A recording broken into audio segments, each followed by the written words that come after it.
What is up, everybody? Welcome to the show. Thank you guys so much for tuning in. Let me fix my camera. Whenever I do a stream here, I have to adjust it because it goes widescreen. I just realized I'm kind of out of frame here.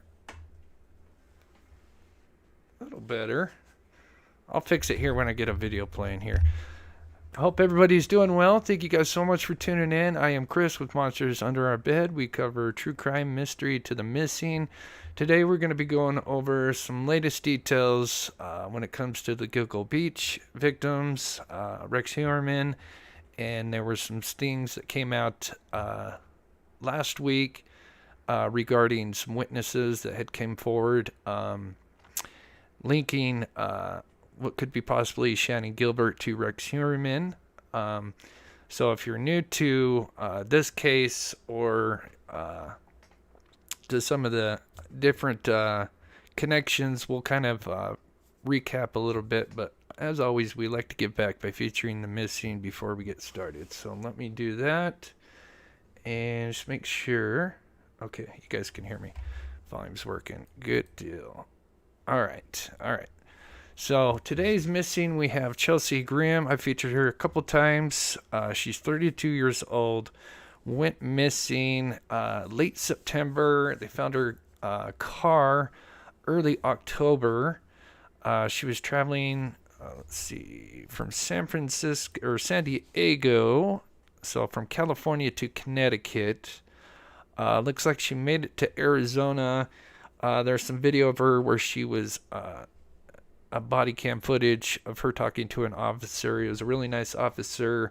Noticed that she was kind of parked at this campsite or whatever, and was just checking on her and make sure she was okay, and offered, told her that, hey, there's some hotels and stuff, or I think at like a Flying J, because they do have places that you can stay, like truck stop places.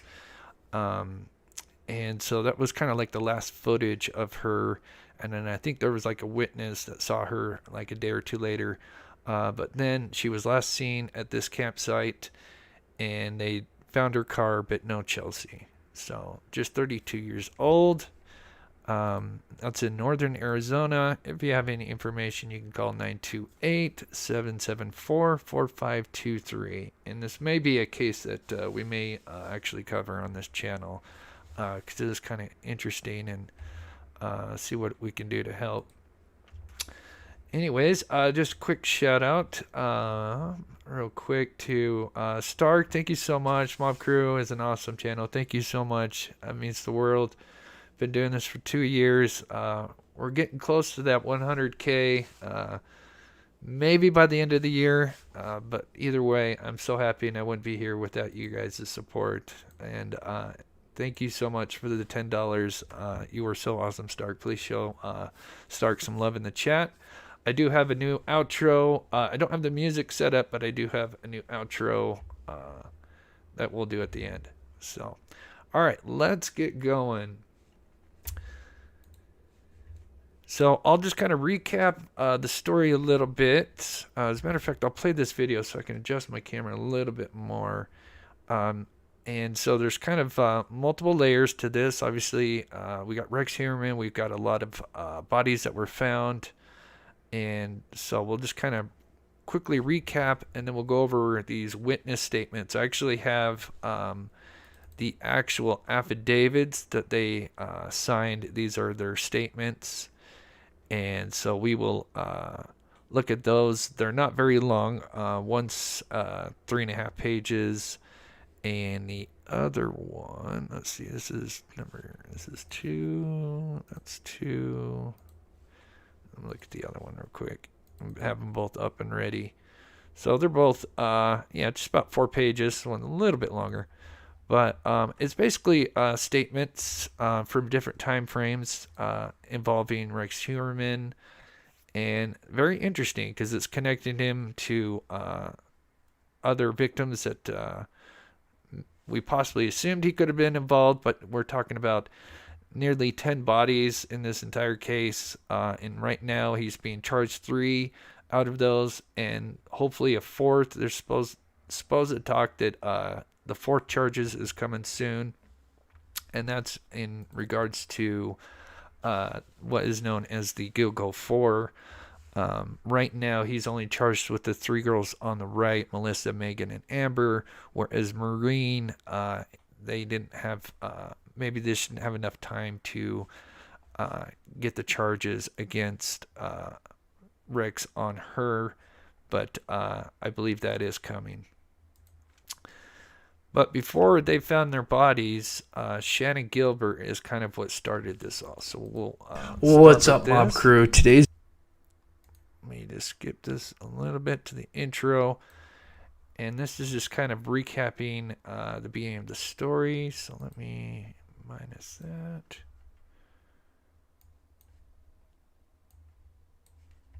Okay. To the upper class clientele. But sadly, let me back it up a little bit. Welcome back to the channel, everybody, where we cover murder, mystery to the missing. Shannan Gilbert, just 23 years old, was a female escort who was working her way to the upper class clientele. But sadly, Shannan would go missing on May 1st, 2010, after a frantic 911 call was made in the early morning hours. While authorities searched for Shannan Gilbert with no luck, months later, in December of 2010, while searching for Shannan, they would discover one body and then 3 others the next day, which would become known as the Gilgo 4. But as these bodies were identified, none of them were Shannan. Eventually, another year would pass by, and in December of 2011, they would discover another vast amount of bodies that stretched across a much larger area, and one of those bodies would be identified as Shannan Gilbert. So what exactly happened? Today we are going to focus on what happened that day, and more importantly, what happened just before the 911 call. So Shannan was seeing a client, Joseph Brewer, while Shannan's driver, Michael Peck, was apparently outside in his car. Although law enforcement said after this tragedy that both guys were cleared, the lawyer for Gilbert's family, John Ray, believes that they know more than they are saying, and as a matter of fact, he has heard their testimony of what happened just before and during the 911 call. So I'm going to play a part of an interview with John Ray where he talks about what the 2 guys, Brewer and Peck, said happened that early morning. So I'm going to skip this because this is a video I put out. If you're interested, I can put a link to it in the description.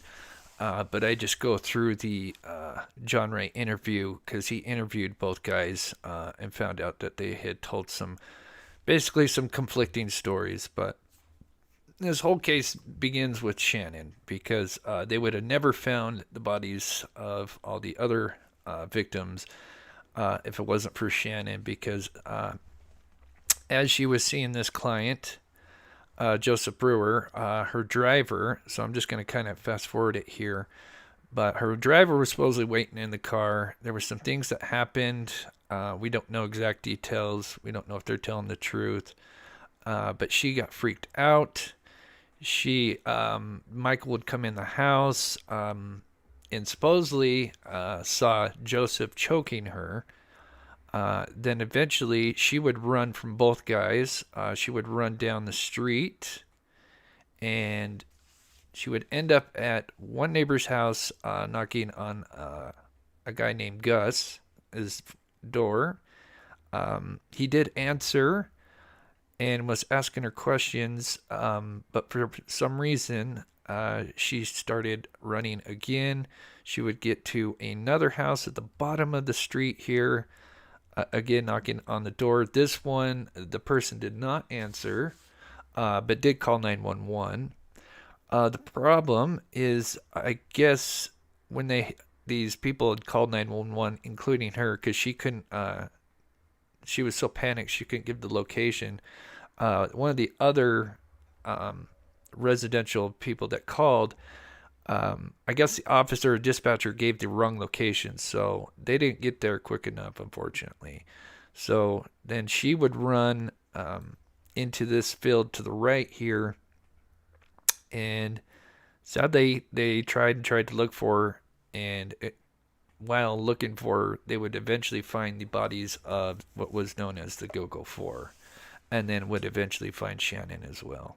So that's just kind of a brief recap with that. Then we'll just quickly recap with Rex, and then we'll get into the new stuff. Just want to get everybody up to date. Let me pull up this folder here. So,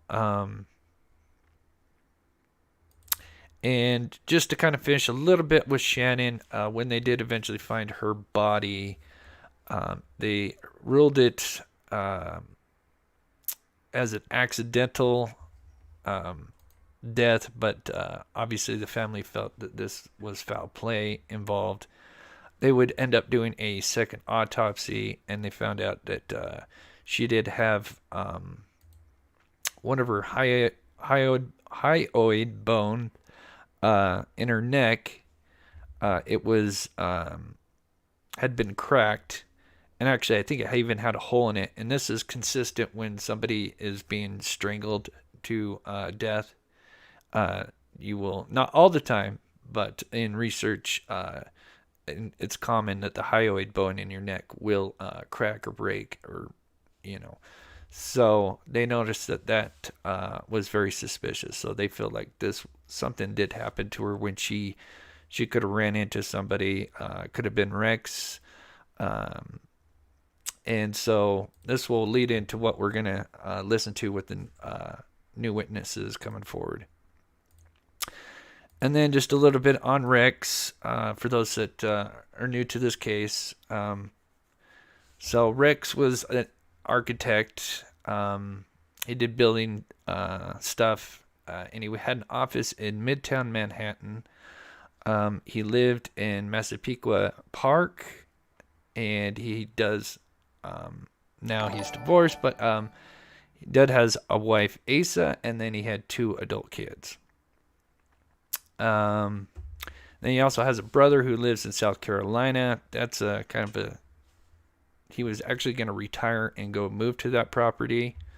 And then they eventually would put a force task together last year in, I think, February of 2022. And they started looking into Rex because he would terrorize his victims. He would use their phones. So some of the victims would be Maureen Barnes.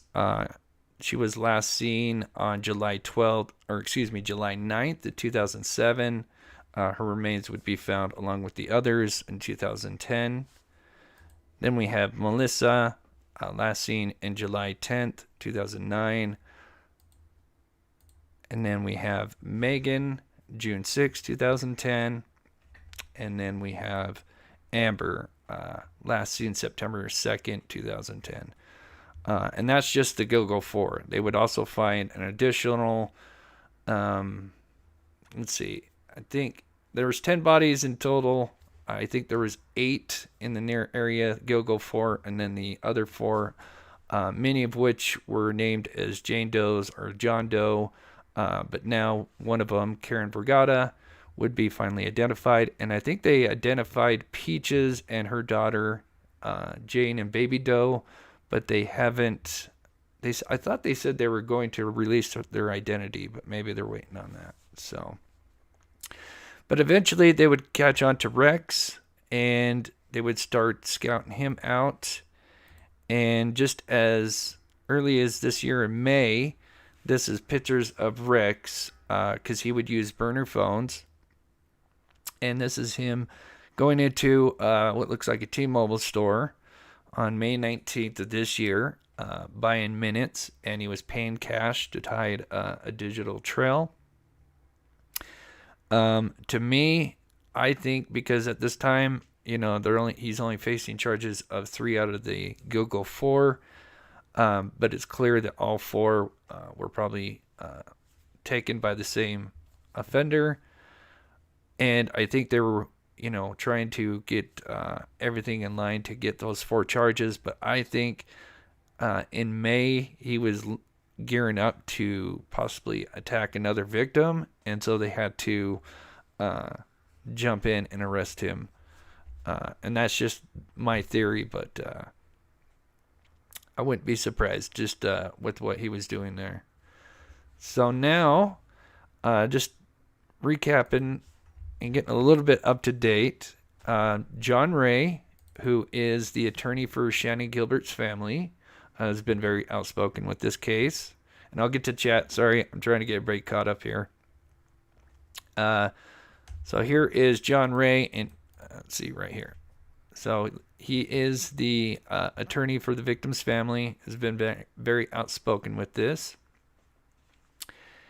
And recently, last week, he did kind of like a press conference with the commissioner. And we'll watch a little bit of the video, but I'm going to read the actual statements, but we'll play a part of the video. But he talks about how there have been, let me look at my notes, 3 witnesses, which we have 2 of the witness statements, which we'll read, which kind of connect Shannon to Rex, and then also Karen Vergata, which was recently named because she was one of the Jane Does. And one of the witnesses claims that they were at a party, and they believe Karen was there. And so, but we'll read the story. Let me see what you guys are saying here, and let me get caught up. Sorry, I was there's so much, and I haven't covered this case in a while. Let me chat there, live chat. Actually, if Rex is connected to Shannon, then Rex must be connected to Brewer and the driver. Yeah, possibly. I mean, and we'll like I said, we'll read the statements and listen to what John says and the commissioner.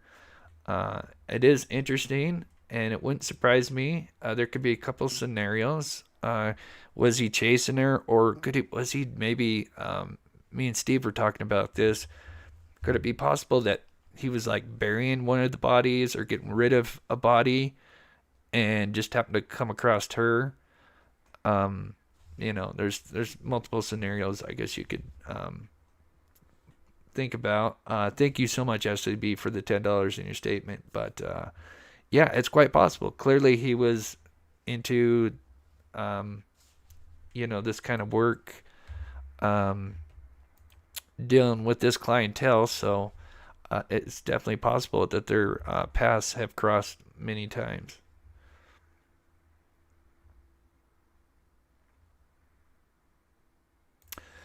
Oh yeah, how did Dr. Hackett get Shannon's mom's number? Why did he say that he had the home for the wayward girls?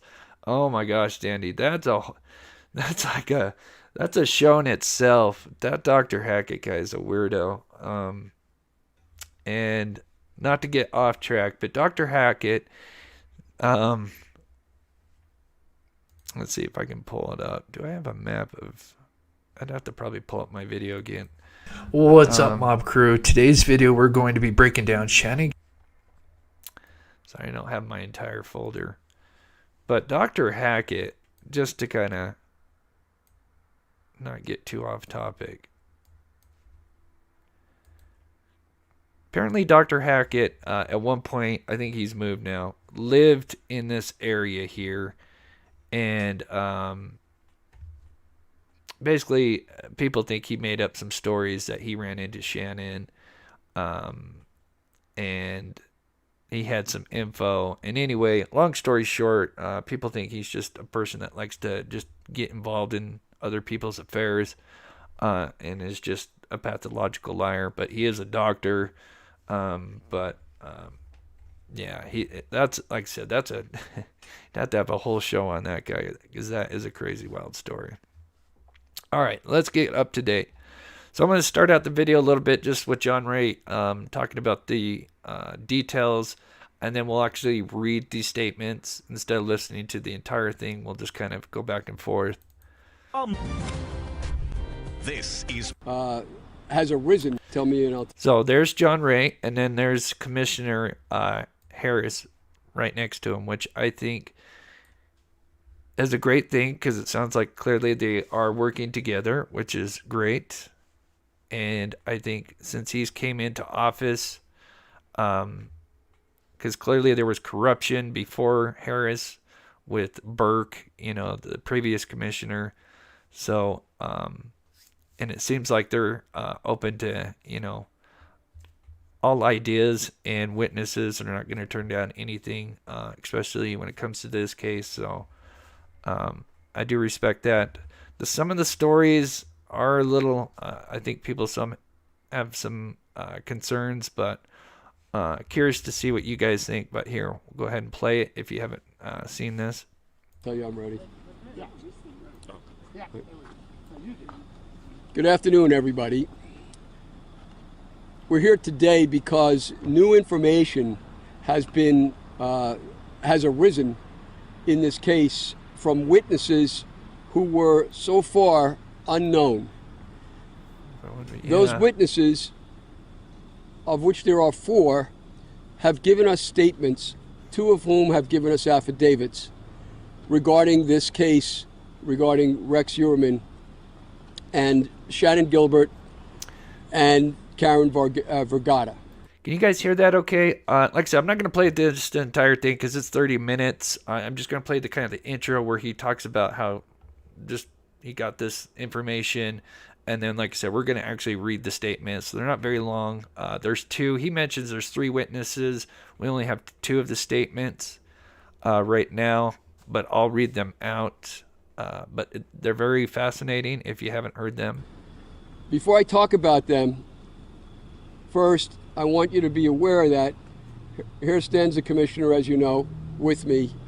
And up until now, we have not made it known to the public that we have been working together on this case steadily since the time that I came to know Commissioner Harris a year ago, February. Sadly.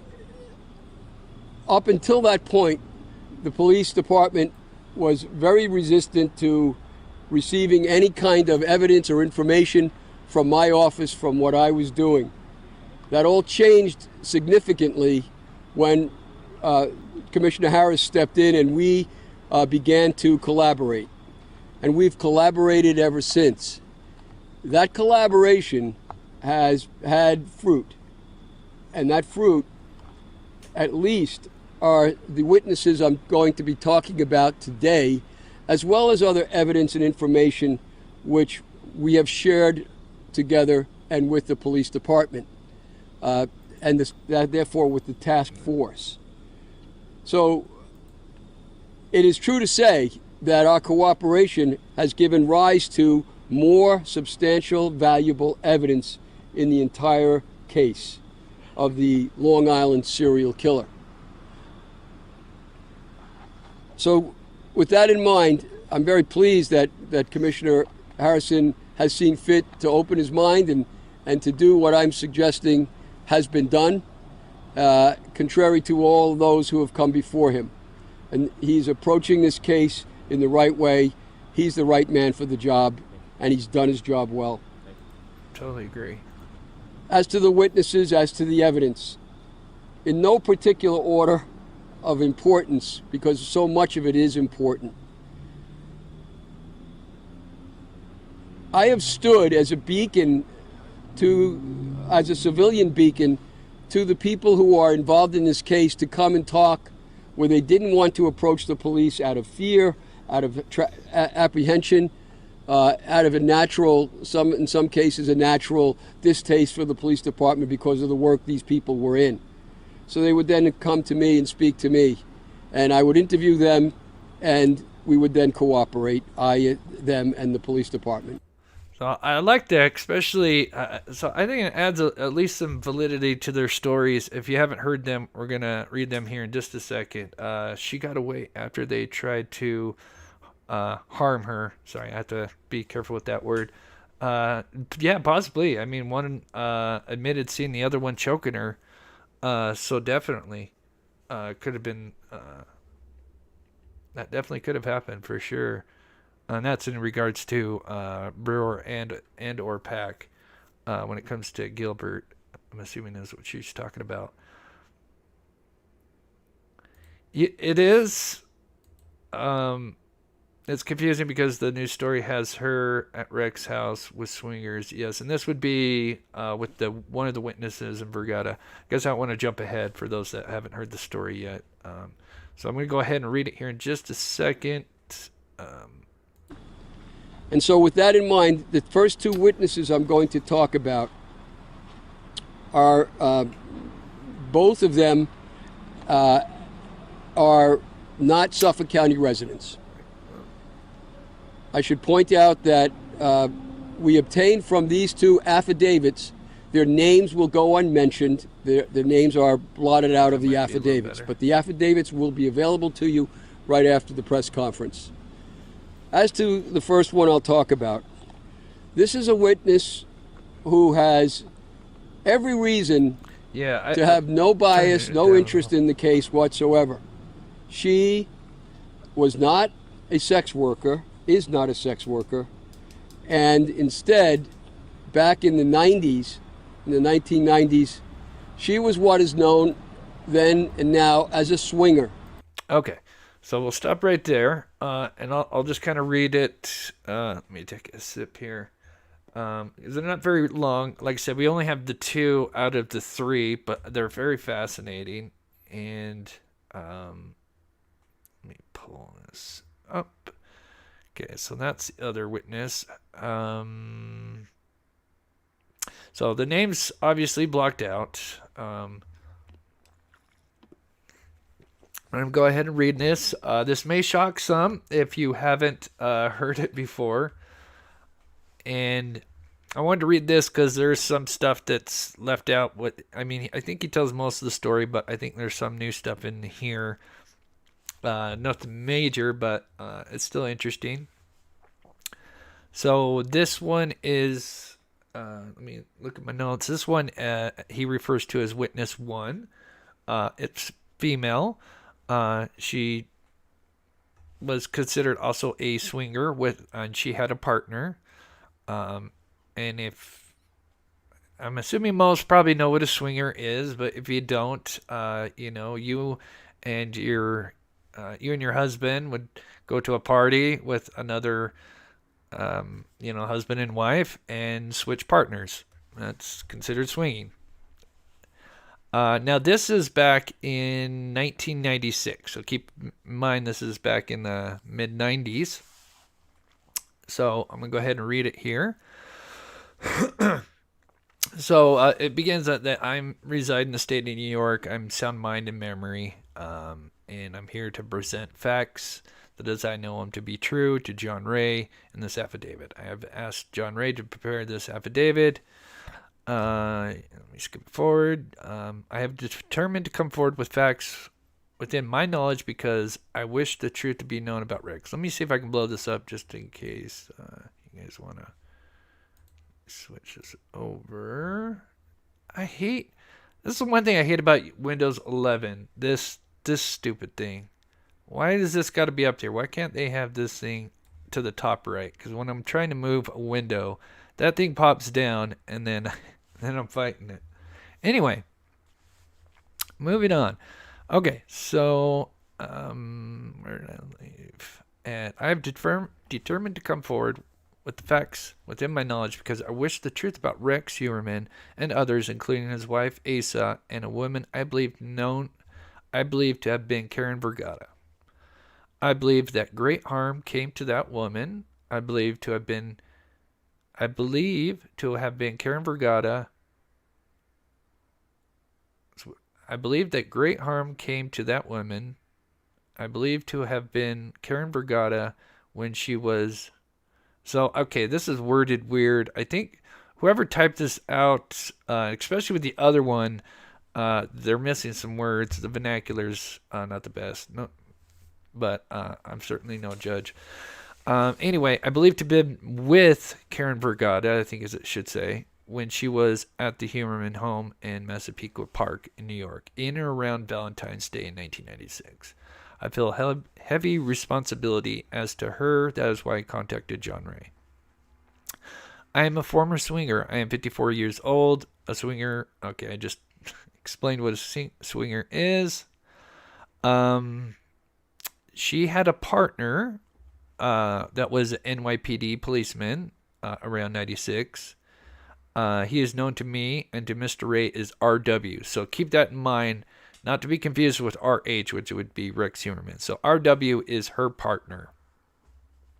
And I guess he was a Brooklyn detective. He was handsome. I loved that man. And we became partner members of a swingers club known as Trapeze. I believe it was in Lower Midtown in Manhattan, which is real close to his office, which I'll actually pull up just because we're going to talk about a bar, La Trapeze. And I'm sorry if I pronounce it wrong, but it's really close to where his office is at. So,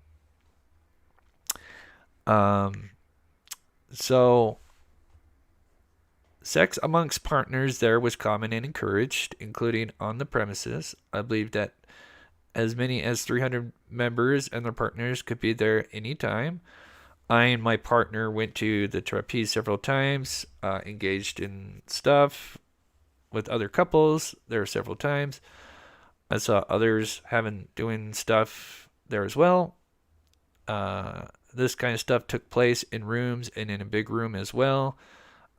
Several members were police officers. I mean, this is the 90s, so different time and era. So, either Rex or his wife Asa posted contact information for them in a house in Massapequa Park to engage in their swinger party in 1996. I and my partner chose to go there, to the Heuermann home, in February 1996. Her partner, R.W., picked up a woman believed to be Karen Vergata in New York City on the way to Heuermann house. So apparently it's this witness, her partner, who is a detective, and who they believe is Karen Vergata. When we stopped for gas, she said that she was scared. I told her not to be scared because R.W., my partner, was a cop. She couldn't be safer than being with a cop. I told her to ask at the house when we arrived to take a shower and for food. When we entered the Heuermann home, by walking around the side of it, it was at nighttime. Inside the house, it was dark. Karen went downstairs. I stayed upstairs with Asa. My partner, who I believe is bisexual, kept disappearing. I believe he was elsewhere in the house, having sex with Rex. I believe now this is weird. This is weird. I don't know how you could not remember this. She states, I believe I had sex with Rex as well. This is where some people are kind of, how could you not remember, because he is this big org. She states, I never went downstairs. Asa told me words to the fact that Rex brought her from her country and that everything, because she's from, is it Iceland? Let me know in the chat, guys. It's been a minute since I've covered this. I think she's from Iceland, right? Somewhere around in there. She said that she was lucky that he was rich. She said that she was also afraid of Rex. That's interesting. I do not know if she was truthful. I don't think that I ever went downstairs. It's weird that she remembers not going downstairs. And what's weird, she keeps mentioning this, I should say. I went towards the back of the house, asking my partner, where are you? He came out from the back, what seemed like from a room. I also saw a Christmas tree on the main floor. It was long past Christmas. So remember, this is supposed to be around Valentine's Day. Yes, Iceland. Okay, that's what I thought. It's tough. It's not easy doing true crime. You start working in a week you could be covering, or 2 weeks you'd be covering 5 different cases, and they all get blended together. Thanks, chat. But let me know what you guys think of the story. I think this person is probably telling the truth for the most part, because like I said, they've got Harrison there, or Harris, I'm sorry. So I'm assuming they've had to have checked some of this out, but who knows? Anyway, um, so anyway, she just mentions that it was weird that there was a Christmas tree up, but they were it's Valentine's Day, so it's 2 months later, month and a half. I believe that my partner and I would swing on holidays, Christmas, Valentine's Day, Halloween. Hey, 5 days, 6 days until Halloween. Super excited. I also saw 2 large seashells on the shelf in the house. Interesting. I recall thinking that they were shells from her country where I had grown up. Interesting. I asked Asa if she had friends from my country. I do not remember what she replied. I had also asked Asa if she wished to perform stuff with her, but she did not want that. I recall that Rex went outside and started a fire in what appeared to be a large barrel. And that is something that the neighbors have mentioned, that they have seen fires going on in the back of the yard. And then obviously, remember, they tore up his backyard, and they did, we couldn't really tell because, it was either like drone footage, but there was some kind of, it looked like burnt fabric that was buried, that they had pulled out. But yeah, so, and then of course you have the neighbors that had mentioned that there was, they'd seen him do light fires in the backyard. Her partner wished to leave. I went to his car. Now this is where I have a little bit of problem if they both witness this, especially with one being supposedly a detective. We left from the back door. R.W. complained that he lost his belt. He went back to the house to retrieve it. I saw the face of a woman I believed to be Karen up against a window at the house. She looked scared, so I'm assuming she's still there up against a window. I had a sense that she was calling for help. I told R.W. this. The woman I believed to be Karen suddenly ran outside naked and ran about by the garbage. R.W. had gone to the back of the house to look for his belt, but when he got back, he was then back in the car. And this is where I have a little issue. R.W. told me not to worry about her, that she was okay. Maybe he asked Rex, hey, what was going on? And Rex said, hey, we're just playing a game. Because that's what she says. They were only playing a game. We left without her. I felt uneasy that we left without the woman. And then I'm assuming now we fast forward to current day, or, when Rex was arrested.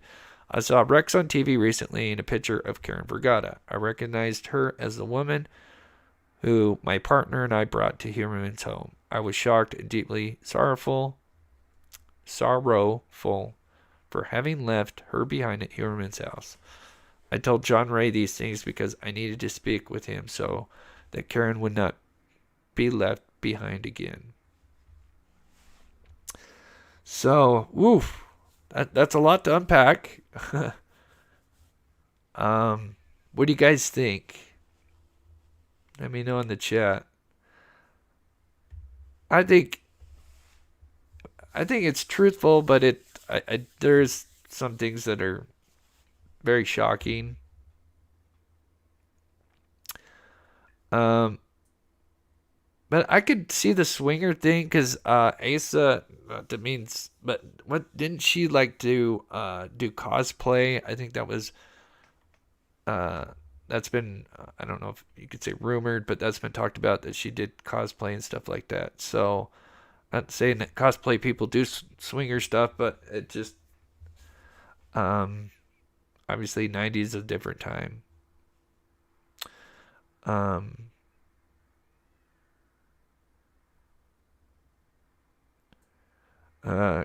Wait, what was the cop doing while the girls were doing? No, apparently Chris Davis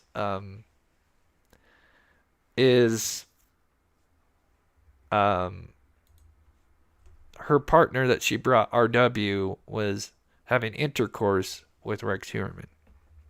Well, she was talking with Asa. She asked Asa if she wanted to have sex, but she did not.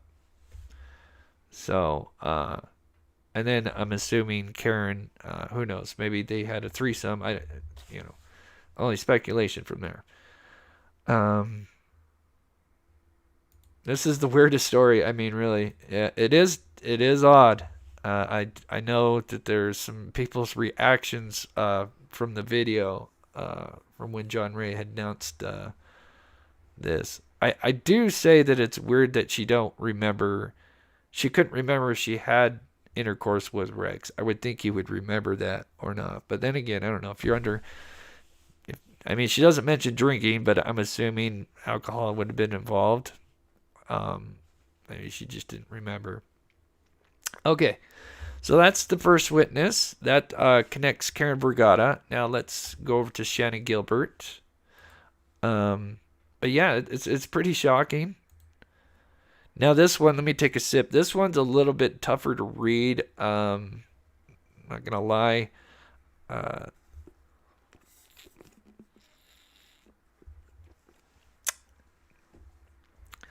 Vernacular's a little worded funky in this, so I'll try to kind of correct it as much as I can. I mean, I'm gonna be honest, I am no English major. That was definitely the class that I struggled with. I got by, but I was always a big fan of math.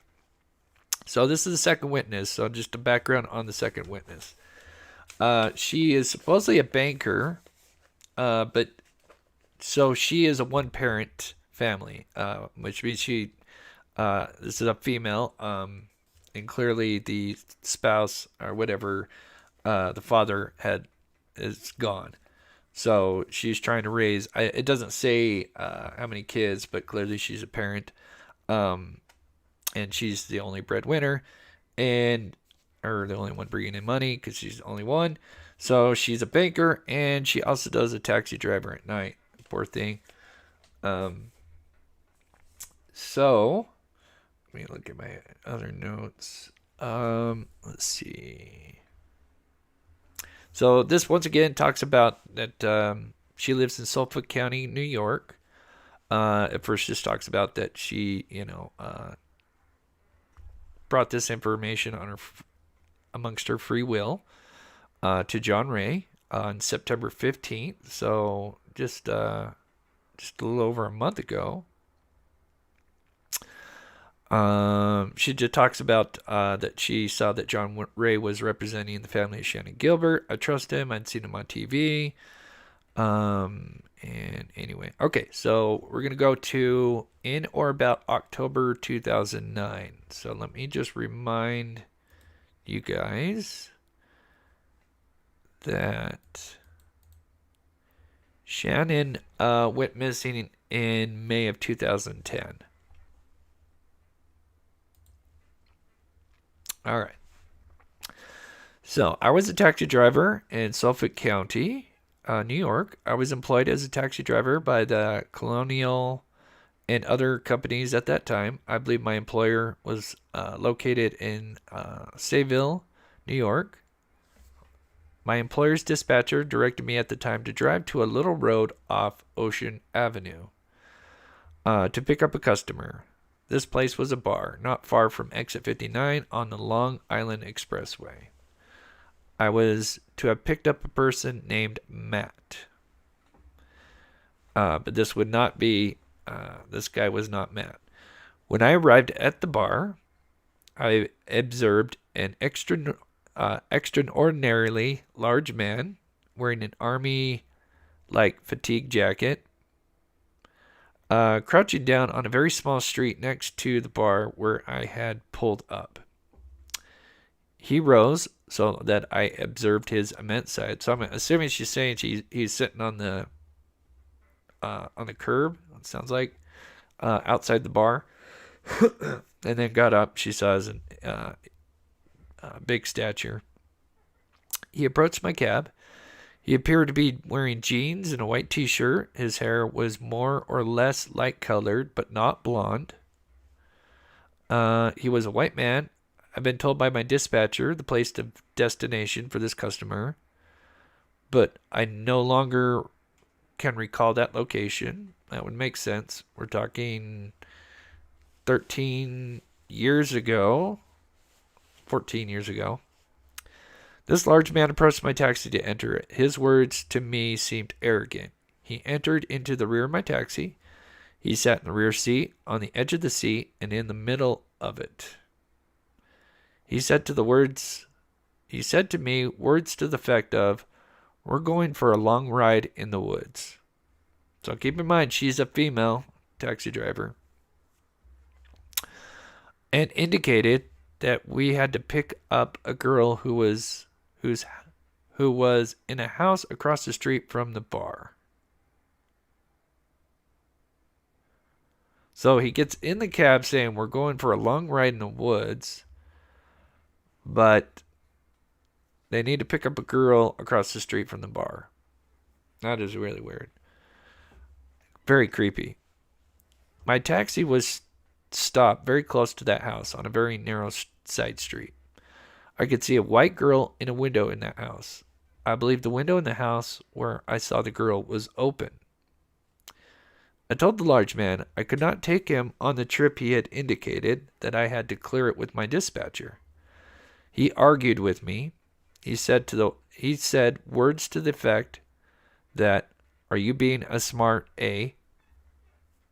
As we argued, he said to me that he wanted to take my life and just give him a reason to do so. He insisted he wanted to take my life. I heard him click a gun. While this occurred, I could hear my dispatcher yelling words to the effect, "You got a gun on my driver? I see you. I got to call in," to someone. So for those that may not understand what's going on, and keep in mind, I've never been in a taxi, but I'm just going off from what I've looked at. So kind of back in the day, the dispatchers, they'd have the CB radios or something like that. Maybe someone in the chat probably explain it better than I. But usually it'd be like an open channel, and so they could hear what's going on in the taxi, especially if the line's open. So clearly, whatever he's telling the taxi driver, this guy her dispatcher can hear him threatening the driver. And then obviously he can speak back into the radio or whatever. And so that's where he says, "You got a gun on my driver. I see you. I got to call it in to help protect his this taxi driver." I said the words to the effect, "I don't even know you." The large man had a sort of identification chain hanging on him. I believe a lanyard, but I could not see the full ID. I asked him if he was a cop. He said he was a cop. When I asked him where was he a cop, when I asked him where was a cop, see, that's where the wording gets. There's some weird sentences in here. Basically, she's asking where are you? Where do you work? What city? He replied, "Brooklyn." I told the large man to get out of my car, and I would not press charges. Then a man who I took to be the girl's boyfriend. So remember, there's this lady that was in the window. Now she believes this boyfriend is coming out. Told me later on by the dispatcher pulled into the house's driveway. I turned off the car. That's worded weird. I said that I was not moving. That I was not driving from this spot. So basically, Rex is threatening her first to take her life. And now she's saying, "Look, I'll shut off the car. You can take the keys." So she says, I told him that he could have the keys and take the car, and that he could have my money. I asked him, would he speak to his mother that way? And he replied with intense anger, "My mother is dead." So that's really scary. My dispatcher said to him, "Just walk away." So obviously the dispatcher can still hear everything that's going on. The large man stepped out of the car. He leaned into the front passenger window. The dispatcher told me that the large man asked the boyfriend and the girl for a ride. So I'm assuming she's nearby this house or in the driveway or an alley by the driveway. It's kind of worded funky, but she's near this house. Remember that he was going to pick up the girl, but then this guy comes out from this house, and then he gets out and asks the boyfriend and the girl for a ride. And then they said, no, the cops are on their way. So it sounds like they had called law enforcement. The large man went into a nearby wooded area and shot off his gun 2 times, according to the dispatcher. I had already started the car, and I had already driven down the street when the large man did whatever the dispatcher told me he did. So basically, as she was driving off, and I think it's worded weird in here, but she was told this after, and it wasn't from the dispatcher. It was just reported that he had shot off his gun. As I drove down the street, a Suffolk County police officer in a white and blue police car approached from the other direction with no headlights nor siren. The officer had dark hair, appeared to be in his 30s. I told the police officer that a large man had pulled a gun. The officer told me he was responding to a call. The dispatcher had called in and a girl had also called in. I said to him the words to the effect of, "He's one of yours. He's had a bad night. He pulled a gun." So she's thinking he was a cop. But if it was Rex, clearly it wasn't. Officer's vehicle then creeped down the street past my car. I drove away to other calls. I told family members about this incident, including my nephew, who was a police officer, and I told my sister of the events described above. I also told other drivers of this event. Recently, I saw Rex on TV. He was the large man I encountered in the incident described above, and he was the large man I saw in the incident, and I was afraid of him. I don't know him to be known. Oh, I now know him to be known as Rex Heuermann. Now, there's one more story to this, which is now will connect Shannon Gilbert. So that's just one. She has two stories here. But if true, that's absolutely scary.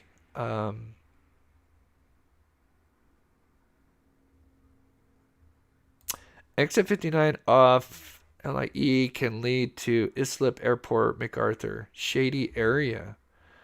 Interesting. Thank you, Happy Wife, for sharing that information. Interesting. Wait, you never been in a taxi? Never heard of such. You know what's crazy? I'd never even been on a bus until I was living in Ohio for a couple of years. That was an experience. I mean, I'd been on a school bus, but I never actually got on a bus. It was really foreign. I mean, I got lucky. I started working early. When I turned 16, I was a bagger at a grocery store. And from there, I had a beater car, but I always had a vehicle. I got lucky.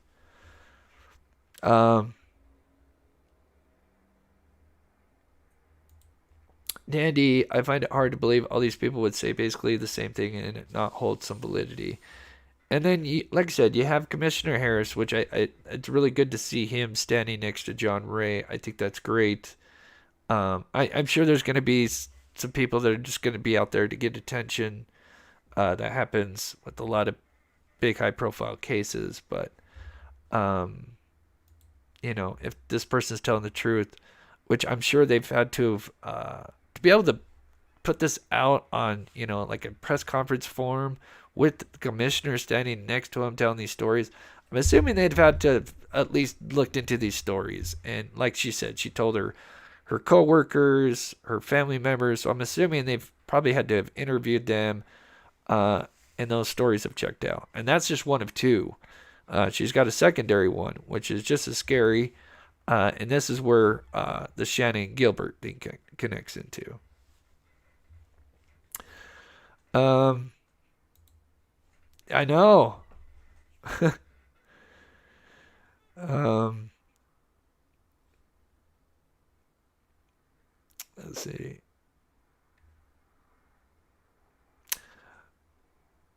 Okay, I'm just looking at chat here. We're gonna read the second part here. Oh gosh, right, Rosangel. They're gonna love RH in prison. Oh man, it's too bad he wasn't, this little miniature guy that they could just rip apart.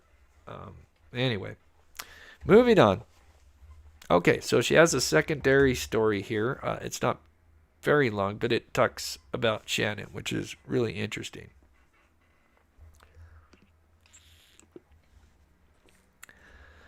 In another incident, so this is the same witness as they call number two. It was the banker by day and a taxi driver by night.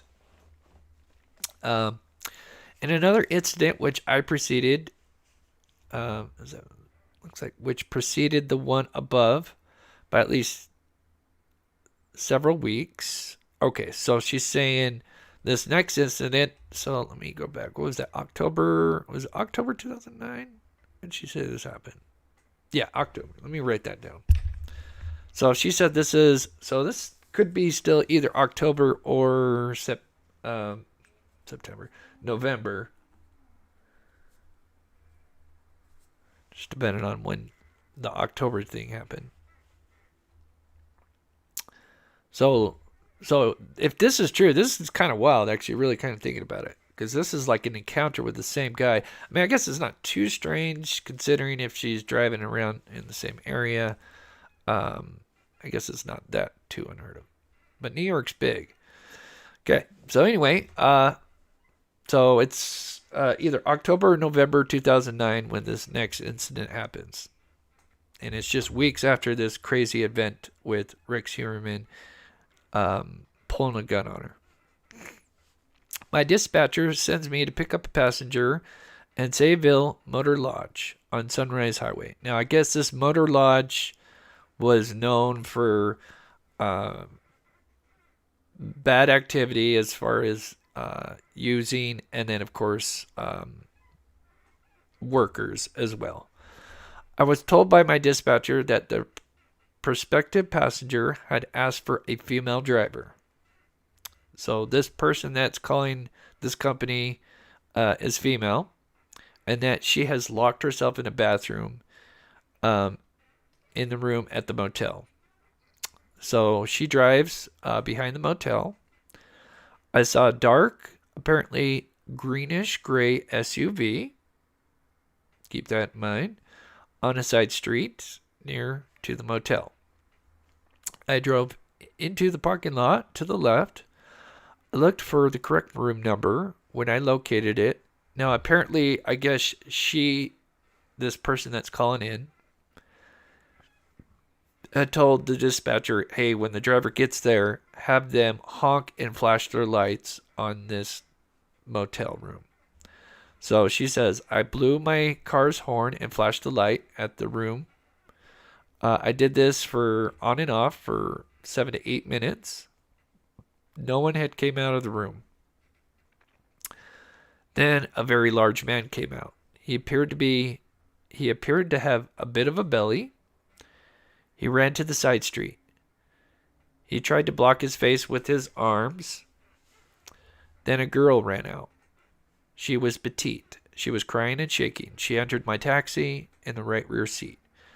She said that we had to get away from there. I noticed that one of her eyes had something defective about it. It appeared to be a droop, which is kind of characteristic of one of Shannon Gilbert's eyes, I guess. Her hair was pulled back neatly, like a ballerina would have done. She wore jeans and a shirt. She was not dressed provocatively. She said that she was glad that she had gotten me as a driver. It's because she's female. The girl told me that she met the large man on Craigslist. Keep in mind that this was something that he would use, Craigslist, and what was the other one? Backpage? the back page? I can't remember. I think it's back page, something like that. But yeah, he was known to frequent those. He befriended her. So, and I'm just going to give it away because so this girl is Shannon Gilbert.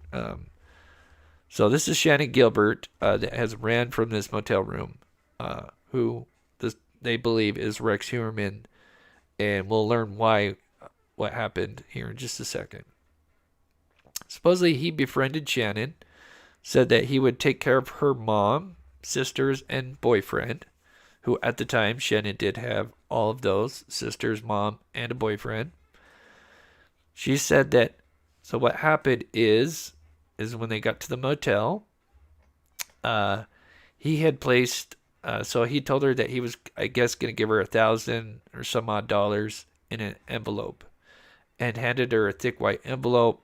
I'm assuming probably told her not to open it until we left, but whatever happens this night, you keep it. So he apparently went to the bathroom. While he was in the bathroom, she decided to look in the envelope.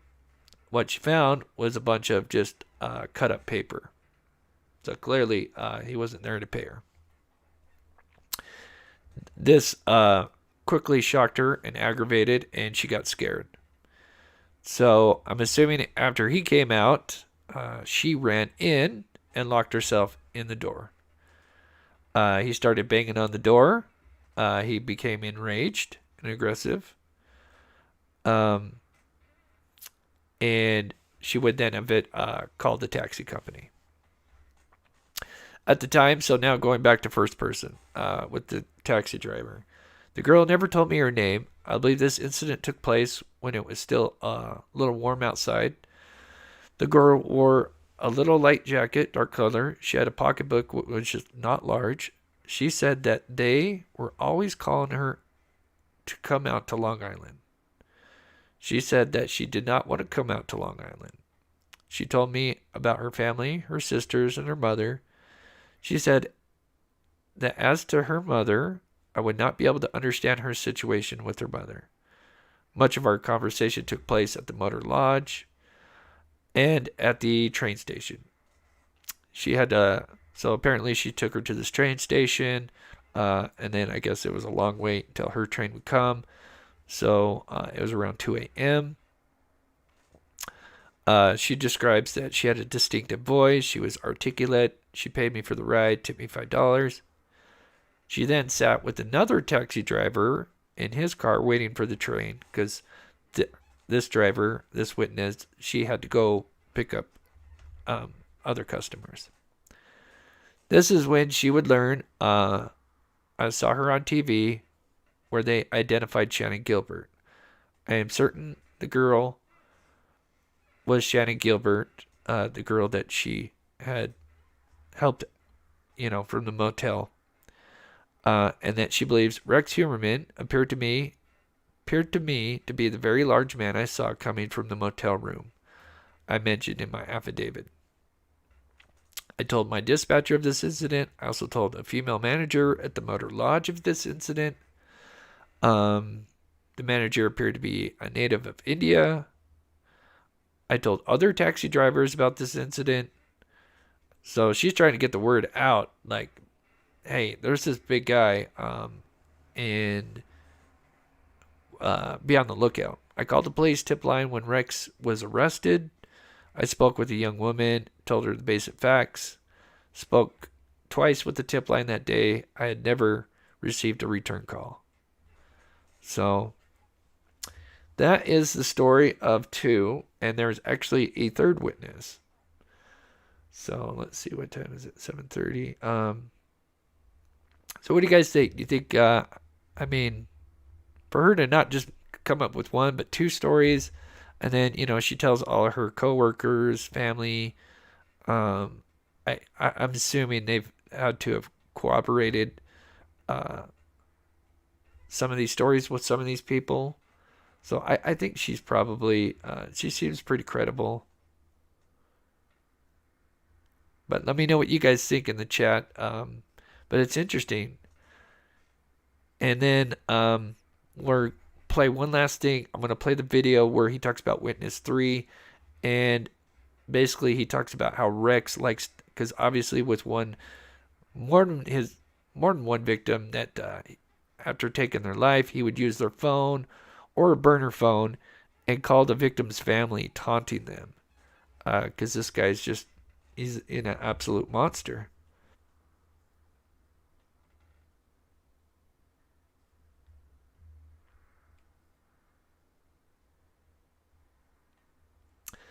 Hey, Wild, good to see you. Hope you're doing well.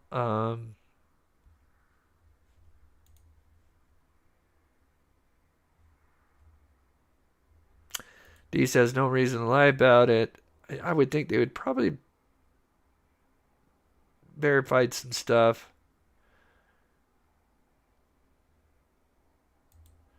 Why would she take him as a customer again after that incident unless she was tricked? Yeah.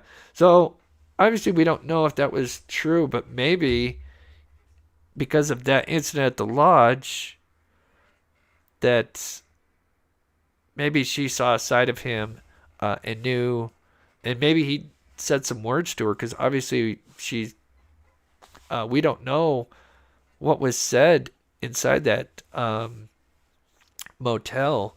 Maybe he threatened her life, and probably some terrible things. And so I wouldn't be surprised if maybe she was if he tried to, hunt her down.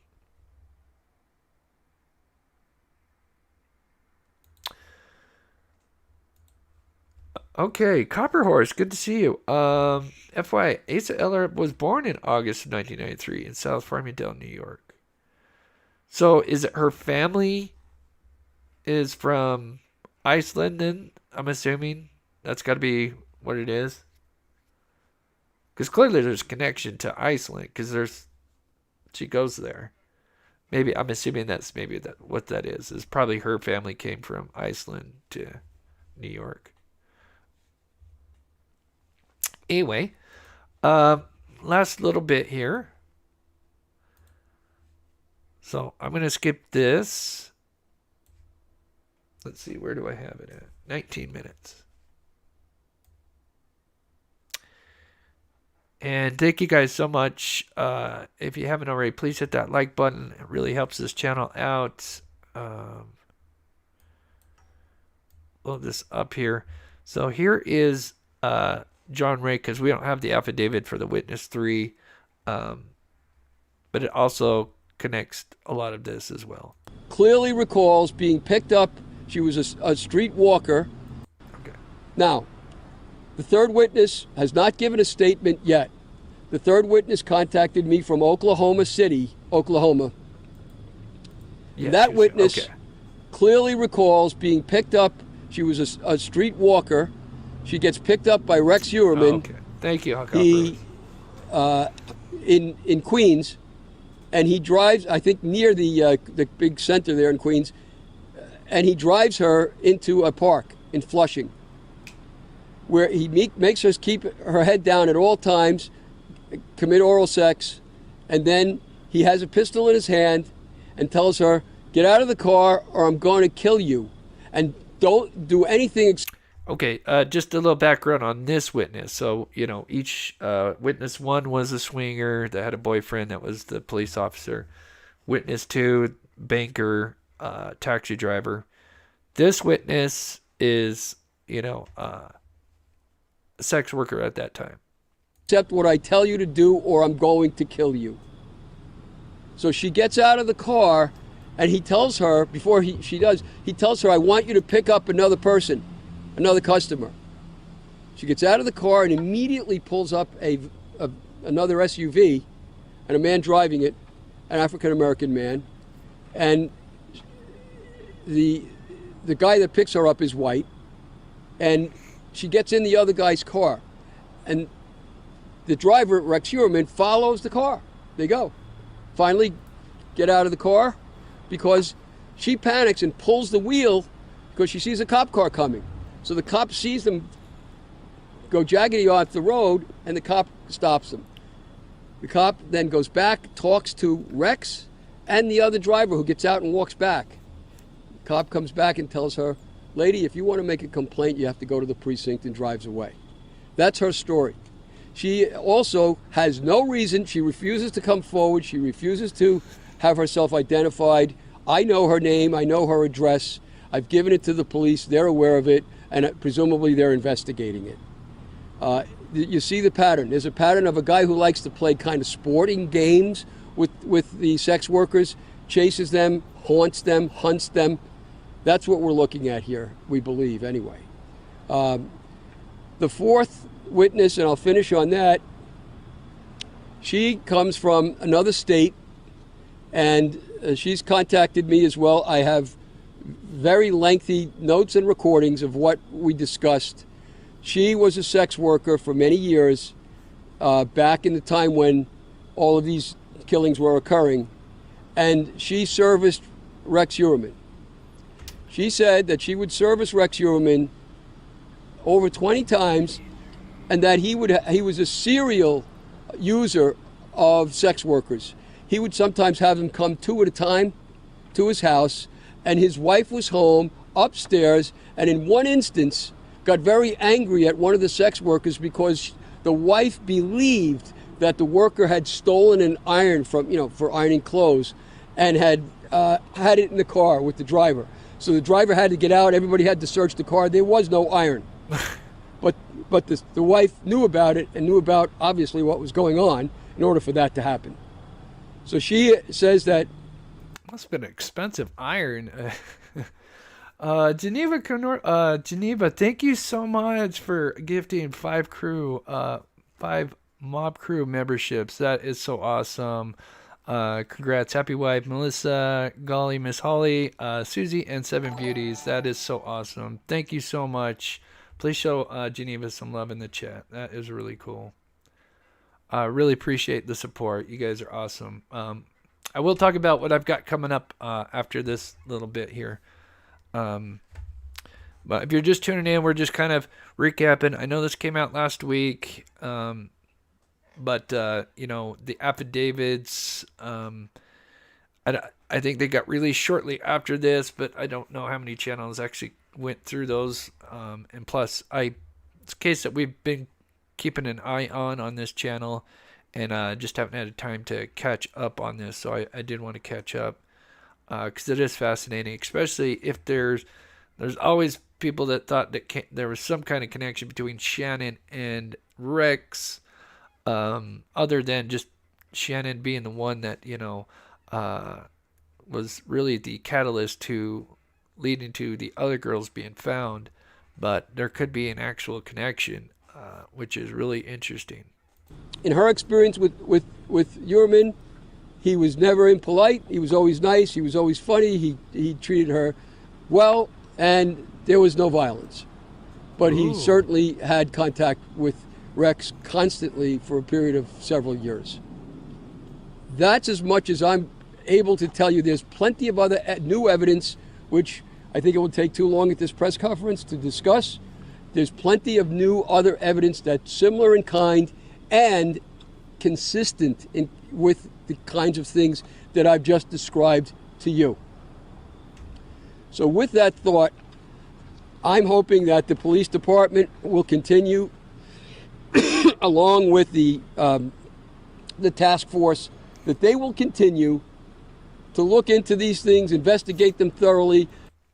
Yeah, you make a great point. There's a theme of a police officer or two being connected to all these new witness statements. In some regards. And then keep in mind, the 90s were a different time, and clearly there was corruption when it came to this that county, obviously, with Burke. I forget the years that he ran, but clearly there was corruption. There's always going to be bad apples. But I really like this new direction, leaving no stone unturned, whether it's somebody just trying to get attention or not. At least, they're being open to everything. And I think a lot of people suspect that he's connected to way more than just the 4 that right now that are, he's going to be charged with. And it's looking like that will be could be the case for many more. And we're slowly kind of getting the details just little by little. But Deb, thank you so much, and congrats on your 5-month anniversary. I really appreciate it. And yes, thank you, Geneva. So let me just finish up here, and then we'll recap, and then I'll talk about what we're going to be, what's coming up. I think there's one or two questions that, or something he says that was interesting. No stone unturned, and Yeah, this is it right here. So I'll and they want to go to John Ray, then it's important that we take this information and then we follow forward with furthering the investigation. So you believe this is credible? it's still an ongoing investigation. So I'll leave it at that. Well, once again, is this: we have the information, we're working it, and we'll see where it leads us down the road. And you're saying to us earlier that you're going to leave no stone unturned, and the fact that there possibly were affidavits that you can use to possibly find future victims. So I know it's hard to hear. So she asked him that they're not going to leave no stone unturned, and then look at all angles and try to get any, if there's any other bodies that they don't know about, or find, connections. So it's a great question, and I said I'm really excited. I really like this guy. Absolutely, and that's a very good question, and that's why I stand here today with John Ray. If people don't want to use our Crime Stoppers hotline, and they feel a lot more comfortable going to John Ray or anybody else, I want to make sure that people understand that we have a job here as law enforcement, as the Suffolk County Police Department, to make sure we investigate every single complaint or interest in this case. Make sure that we look under every single stone to see if there is any connection to Rex Heuermann, or if there is a connection to somebody else that may be involved with the bodies that were discovered on Ocean Parkway. Commissioner, you heard about or known about these affidavits before today? What's the time frame?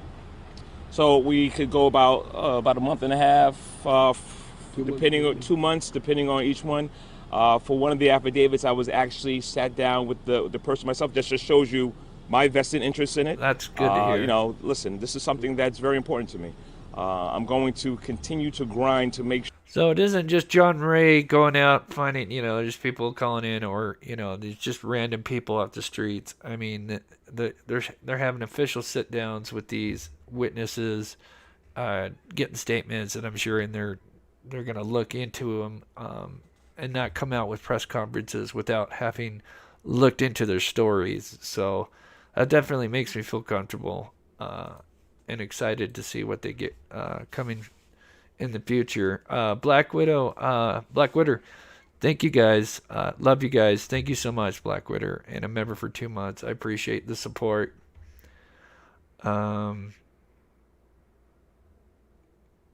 Sorry, Mindy, I can't. Yeah. Sure, anybody that had an interaction with our defendant, Rex Heuermann, is held accountable in this case. Hatchet. The delivery cab driver. I can't think of his first name. The taxi cab driver, yeah. That's the one with Shannon Gilbert. That's the one with Shannon Gilbert, yes, ma'am. Thank you. Yeah. Anybody else? What year was that? 2007 or 9? 2009. The taxi driver is 2009, the fall of 2009, and she is not absolutely certain of the time frame, but that's where it approximates. And that's where, Mary, that's where we're going to make sure we're doing our job and trying to nail down time frames, look at radio runs and other things that could help us. I mean, there's so many victims. God, can you imagine him?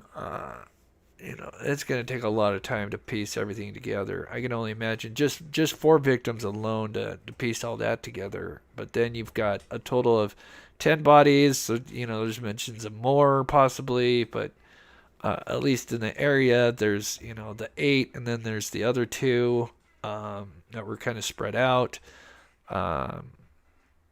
So they've got a lot of work ahead of them, but I'm excited for this team, and it sounds like they're open to everything, which is great.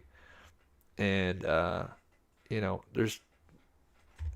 no corruption going on that we know of where that was going on beforehand. So anywho, let's see, what time is it? 7, so we're almost kind of reaching the end. So don't go anywhere yet. Just a couple more things. So obviously we've been covering the Delphi case. We had a really interesting show Monday with Steve. If you haven't checked that out, I would definitely check that out. I'm going to do a follow-up video, not a live show, but I may do a follow-up and then do a live for Friday kind of. But basically the video is going to be just kind of explaining my theory and some theories as to everything, as to what possibly could have happened with Delphi after they went down the hill. And this is just going off, where the items were located. And if you saw my show Monday, you kind of probably have an idea of what I'm talking about. But anyway, so that's what I'm going to have. Probably should be ready tomorrow. And then we'll probably do follow-up Friday on that, unless there's, news on something big.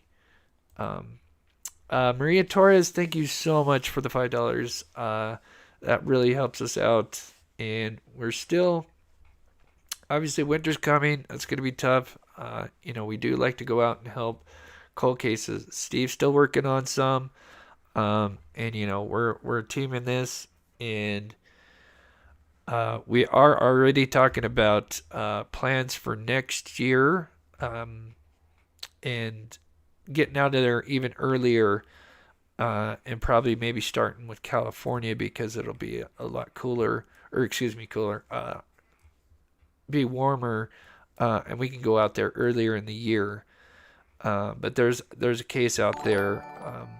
I can't say what one right now until I talk more with Steve, but that's going to be probably one of the cases that we work on. It's a very interesting one, and I'll probably, after I talk with Steve, I'll probably announce it Friday. But I want to get ahead of myself because that's going to be some months down the road. But that's a case, and then obviously all the cases that we've worked on there's still something going on, every single one, as far as the cases that we worked on. And possibly Evansdale might be covering that story and maybe doing an interview. I've got to talk with Steve, but I know the father of one of the victims has been doing some interviews again, and so we may have him on as well. So also,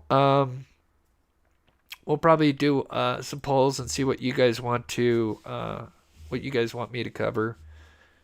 And let me see what you guys are saying in chat here.